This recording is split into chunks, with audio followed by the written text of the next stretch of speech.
Look at the state of this. Can't even close it. This is ridiculous. Hello, and thank you for joining me today for day 15 of Creep on June, hosted by Tracy Fox. Absolute craziness of this book. We're only halfway through, and this book is about 6 foot tall at the moment and will not shut. Can you believe that we are halfway through? And I am so pleased that you're enjoying my stories and leaving such wonderful comments. I'm absolutely loving everybody's videos and creations. It is such a fun challenge. Sorry, I was being all dramatic at the start and now I'm in the wrong place. There we go. That'll do. So, day 15. And again, apologies for my voice. I do have a cold and I am very croaky and the washing machine's on. Life in it. So today's quote. So lovely was the loneliness of a wild lake with black rock bound, those butterflies of earth who seek the skies and the tall pines that towered around. And today's quote is a mix together of the lake and fairyland. Alice called by this morning and told Edgar she had the afternoon off, so they planned to go for a walk to show him the other direction. Edgar notices that she had left his clean clothes on his armchair yesterday.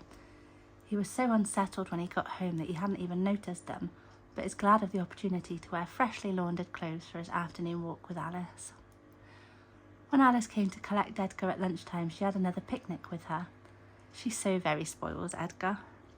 They started their walk and headed up the beach in the other direction. As they walked, Edgar asked after her mother, and Alice explained that her aunt, her mum's sister, has come to stay and look after her, so she wants to keep out of the way as her aunt is very stern and always makes Alice feel like she's doing everything wrong. Her mum isn't doing too well and she can't get out of bed at all at the moment. Her aunt came with a big bag full of potions and concoctions, teas and all sorts. She brought her cat with her as well. She can't go anywhere without her black cat. Edgar told Alice that he used to have a black cat, told her all about Pluto. He said she can't be all bad if she loves her cat so. Alice said perhaps, or perhaps it's just her who irritates her. Edgar says he can't imagine her ever irritating anyone. He tells her about the adventure he went on the day before, and Alice can't believe he went up to the castle on his own. She hopes he hasn't brought any strange energies back to the house with him, but she did find a dead rat on the back doorstep that morning. Edgar decided against telling her he'd seen a rat up at the castle. They found a nice little spot to sit and eat their picnic. Alice asked Edgar to tell her about his life back in America. Edgar felt like he could just talk and talk and talk to Alice. He told her about his upbringing, his parents dying and his foster parents, his lovely foster mother who gave him Pluto, his foster father who never really warmed to him, how he wouldn't adopt him, and so when they both died there was nothing for Edgar in the will. So he sold some stories and poems and that's how he pays his way. He falls in love easily and hard. He married a wonderful woman and she got ill and left him. He never quite got over her. He tells Alice that he doesn't remember smiling after Virginia died until he came here and met her. Alice feels sad for Edgar. So much heartache, so much loss. She tells him she's never known true love. In fact, she's never even really spoken to a gentleman until now, but tells him he was so mysterious looking that she couldn't help herself. Edgar tells her how wonderful it is to love and to be loved, and that it's almost worth the loss when they leave. They both sit in silence for the rest of their picnic, and Alice wonders if she ever will fall in love and what it will feel like. She packs away the leftovers and Edgar carries the basket for her. They turn a corner and walk down a stream towards a lovely lake, surrounded by black rocks. Edgar sees a butterfly. He points it out to Alice and says, "Do you usually have butterflies in autumn?" She says, not that she recalls. How very strange. They walk around the lake and tall pine trees tower around the outskirts of the path. They walk through a break in the pine trees and are on a cobbled street. Edgar recognises it as where they walked the other night when he walked Alice home. As they approached Alice's house, a woman came out, stern features and all in black. Edgar whispers, Your aunt, I presume? Alice nods. Good evening, ma'am, Edgar jovially shouts. What a wonderful evening for a stroll. She stops and looks at him, then at Alice, then sniffs the air and turns and walks in the other direction. Alice laughs and calls Edgar a rogue. Alice takes the basket and hands Edgar the leftovers to take back with him. Edgar walks back to the house feeling like a huge weight has been lifted after having a lovely talk with Alice about his past. He goes home and draws a picture of Alice's aunt, gives her a bit of a witchy look about her and chuckles.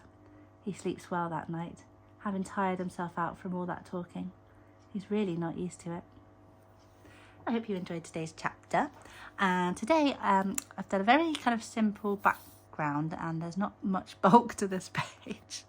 I'm not going to like make an effort to not bulk it out, but for the rest of it. But I just thought this would be a nice flatter page. This has come off a little bit. I need to stick that back down. So I've just got random poems in the background, just a mixture of some. And then here we've got this tag, and in the background I've written out the words to the lake in like brown scrawl. Got the number 15 here and the quote, and then it pulls out like this. We've got there are chords in the heart of the most reckless which cannot be touched without emotion. So then we've got some pine trees, pine cones, butterfly here. We've got the gold bowl again, because I thought as he was talking to Alice about his lost love, and obviously in Lenore we talk about the golden bowl. And then if we go here, you can just see the bowl here behind this acetate where I put this butterfly. And then here it just says, never to suffer would never to have been blessed. And here we've got just the picture he drew of Alice's aunt with a black cat and a broomstick and her stern features, and then it just says silence, like she's saying silence. And I thought it'd just be cool to put a little acetate, but bit of acetate here and just have that butterfly poking through.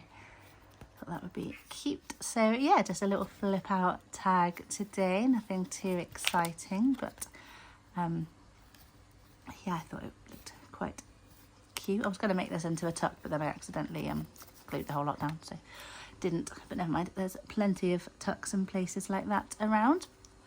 And that is what we have today for day 15. So join me again tomorrow for day 16. Please like and subscribe and comment and share and do all the things. I really, really appreciate it.